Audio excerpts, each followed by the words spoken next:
We're good. Thank you. Item 10 on our agenda, we'll move on, is to consider adoption of a position on Assembly Bill 1713, authored by Assemblymember Susan Eggman. This bill calls for a public vote on the Delta tunnels. Eric, you want to introduce the item? And after introduction, the Commission will consider whether to take action on the item or not. Great. Thank you, Madam Chair. Assembly Bill 1713 is authored by Assemblymember, and it should be noted, former Commission member, Susan Eggman. It's a very simple bill. It would prohibit the construction of the proposed Delta tunnels unless approved by the voters of California in an initiative that would be voted on at some point after January 1 of 2017. There's another provision of the bill that requires the Legislative Analyst's Office to complete a economic feasibility analysis prior to the vote. The bill cleared its first committee, the Assembly Water, Parks, and Wildlife Committee, on an 8-4 vote. It moved on to the Assembly Appropriations Committee. It's in that committee currently.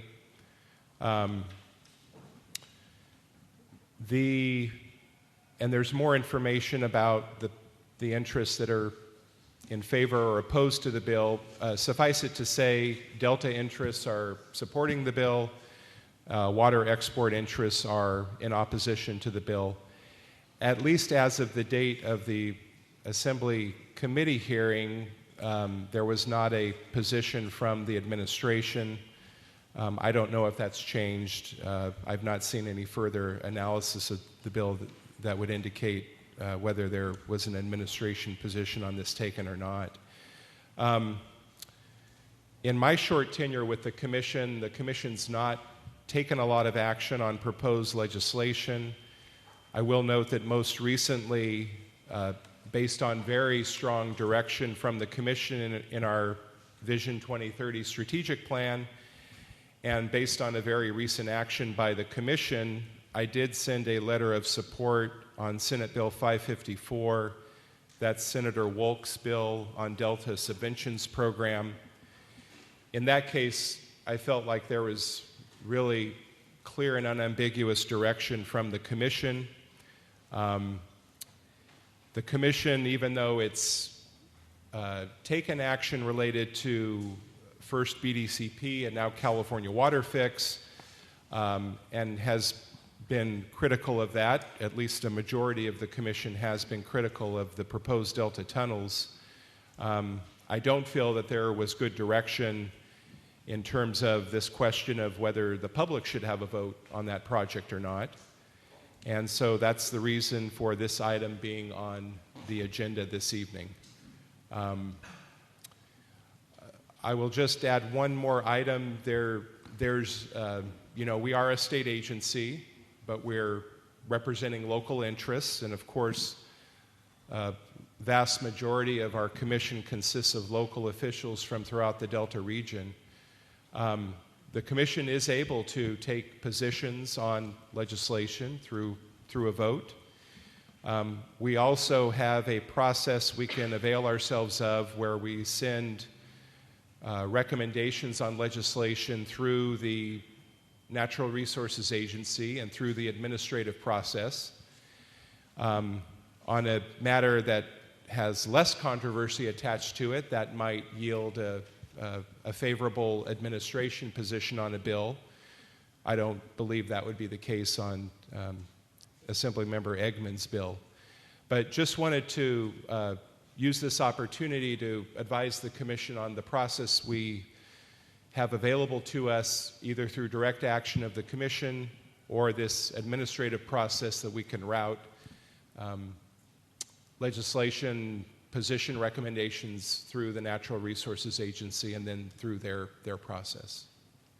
But Madam Chair, I'll turn it back over to you. Thank you, Eric, for the introduction. Commissioner Ferrara said there has been an administrative action today. Tom? Yeah, thanks, Eric. Earlier today, the administration put out its opposition to the bill.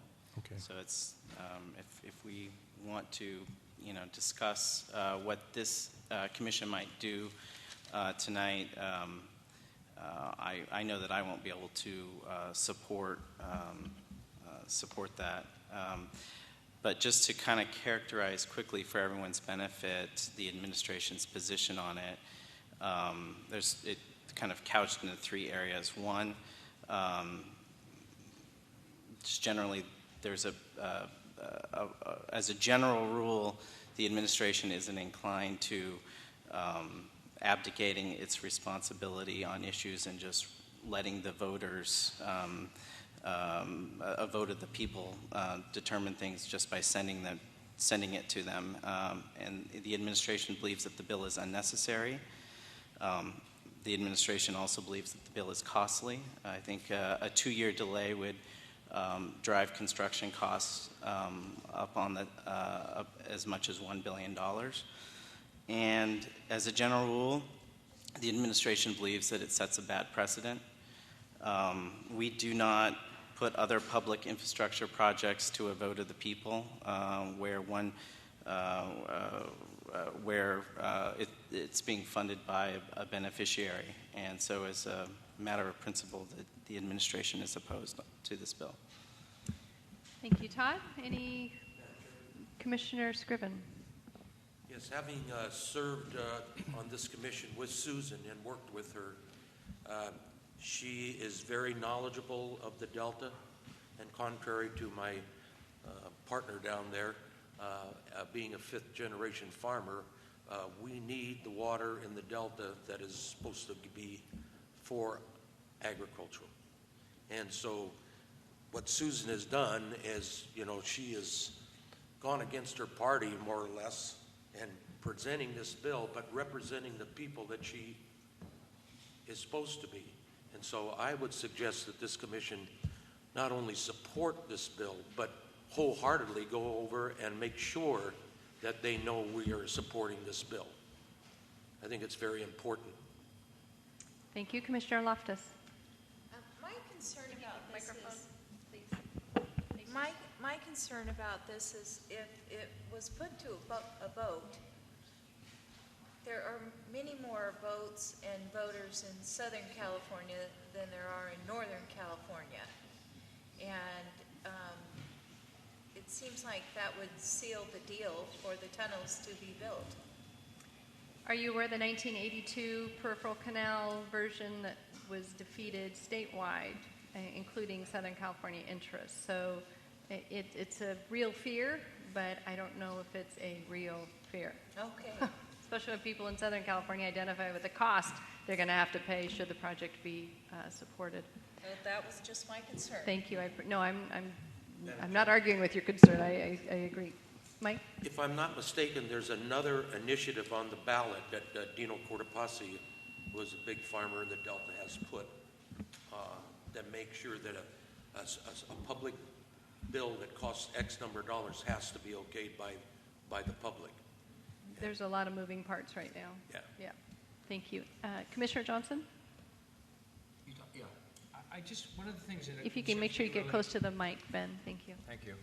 One of the things that concerns me on this bill is basically exactly what she said down there is it's a statewide, it'll have to be a statewide bill, and if it's a statewide bill, if you take the number of people in Southern California versus the number of people here, I don't know, does it have to have a 50+1 vote? Is it just a 50% vote? If it is, majority. Then probably what would happen is if this bill went forward, it would actually create a way for them to actually get it approved. And basically, I think that would be the thing is they would deny this bill. I mean, for the approval, it's right now it's in suspense, right? It's in suspense. It says it is right here. It says placed on the suspense file. Right. So it's technically in suspense right now. So somebody's going to have to pull it back out of suspense and let it move it forward. And that will have to be the maker of the bill or one of the other parties. So my concern really is if we move forward with this, we're allowing Southern California the opportunity to take action and approve this. If it gets out and gets through the process, they'll have the opportunity to approve it. And obviously, they've got about a 4-to-1 vote up in Southern California versus us. So this bill would get approved through the process are denied one. Commissioner Natoli. Yeah, thank you, Madam Chair. And certainly I appreciate the comments of my fellow commissioners, whether they oppose the legislation and or I think some of the concerns about putting it to a vote of the people of the state of California. And again, the arguments that have been laid out certainly I think reflect obviously folks' investment of time and effort in the current proposal, the California water fix. But again, I find it very interesting, as our executive director pointed out, if folks were that confident in their position that the folks in the state were going to support it, granted there would be some delay, then I would think they would be supportive of the legislation. Much to the contrary, I had a chance to attend the hearings and spoke at the hearing on behalf of Sacramento County, the Delta County Coalition, in support of the legislation. Certainly wearing the hat I wear this evening, though, it seems to me for something as contentious as this is, or as life-changing as it is for people, whether you're on either side of this argument, and the fact that it reflects, irrespective of who may pay for it, billions and billions and billions of dollars in investment in a element that is so essential to life, to a way of life, and whether it's in the Delta or Northern California, Central California, or Southern California, it seems to me, based upon the experience of what happened in 1982, that give the people of this state, whatever their views are, and again, whether one agrees with the proposal that's before us, or as it relates to California water fix or not, I have trust in the voters. I mean, each of us who stands for election has to trust the voters that they'll either determine or not who serves them and what goes on in our respective communities and our counties and certainly in this state. And I just believe that what Assemblymember Eggman and others in the Delta delegation are bringing forward, given the opportunity, yeah, you run the risk that maybe folks come out in numbers and they support this, but again, in my view, at least you take the currency of the issue, you get folks a chance to debate it in an open setting, one that's not on a narrow path that seeks to find one solution to fix California's water problems, and at least as it's portrayed, which again I don't subscribe to. And to me, the legislation makes sense, and I think it's an opportunity, maybe not once and for all, but to get some settlement about an issue that's now festered for getting on 35 years. And I just think, whether this would ever get to the governor's desk, obviously the administration has taken a position, and so I think that gives you some idea what its fate might be. But in my view, I think it's well constructed, and it's an idea whose time has come, and that the people of the state ought to have an opportunity to vote on it. And I would ask the Commission to support this evening. And I agree with Commissioner Natoli. I think part of the struggle we have as Delta communities is that there is no legislative action of approval on California water fix. It is an environmental review process, and if it meets that bar, then the project is done. It moves forward. And absent a legislative review process, I think it's extremely important the public have an opportunity, whether the public supports or opposes the measure, the bill, should it move forward, the public has had a vote. It's transparent. It gives us some authority and some power within a process in representing Delta communities and the Delta Protection Commission's interest in representing local interests. I don't know how we could not take a step in direction of supporting the bill, and I understand it creates a challenge for our commissioners who are staff members of the state, but I think it's under the purview of the Delta Protection Commission. It's an important role for us as Delta representatives and residents, and I think we should support the bill as it is presented. As far as abdicating responsibility, as the governor has stated, again, there's no public review process on California water fix, no legislative process on California water fix. Is this bill unnecessary? I think two people can disagree on that. A delay being costly, well, Cal Water Fix is extremely costly, an extremely expensive project. And to make sure that it's one that voters want to support, I think would be extremely important before we pay what we are estimated now at $17 billion.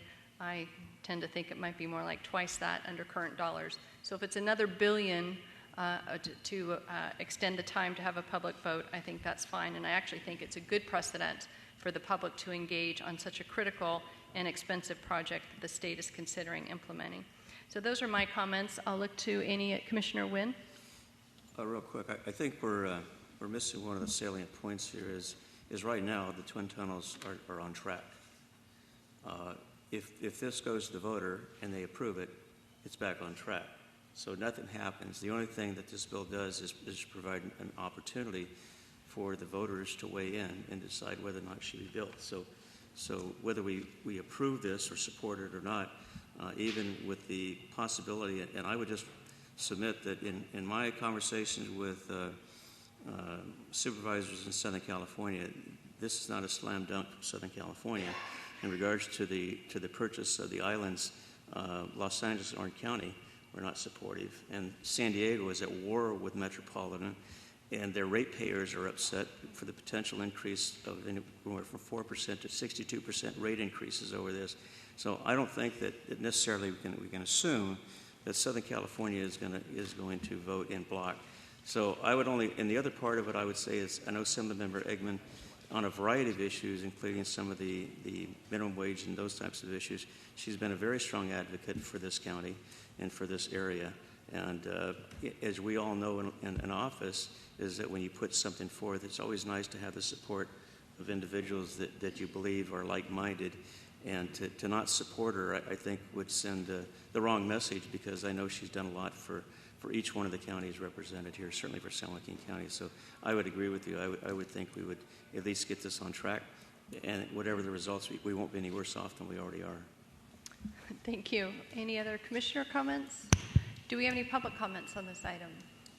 I don't see any public comments. I'll bring it back to the commission for further discussion or action. Commissioner Villegas? I would just chime in. I mean, I hate the voter initiative process because it's for a lot of reasons. But I think what you said, Madam Chair, and what the other two supervisors have indicated, it's all we have left. I mean, our role, responsibility here as a Delta Protection Commission, we don't have a lot of authority, but we certainly have a voice. I think at minimum we ought to signal to the Assemblywoman that we are behind her. I mean, she's got a big rock to push uphill, and it's already in suspense. It's got a long way to go, but I think at minimum we ought to signal that we're supportive of her efforts.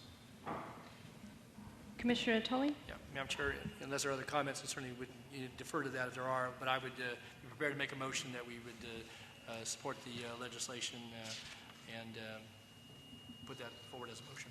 Assembly Bill 1713. There's a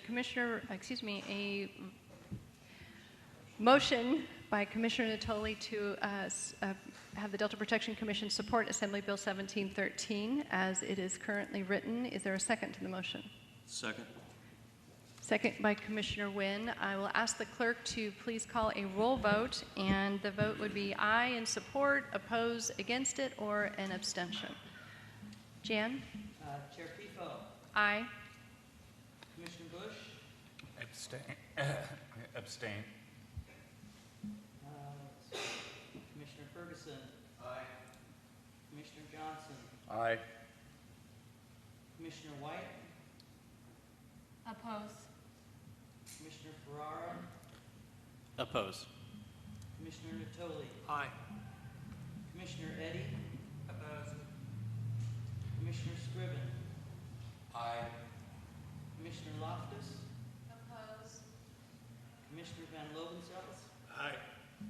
Commissioner Villegas. And Commissioner Wynn. Aye. Thank you. Motion carries on a 8-4-1 vote, according to my math. Thank you, everyone, for the healthy, robust discussion. And we don't always agree with each other. I know it's difficult.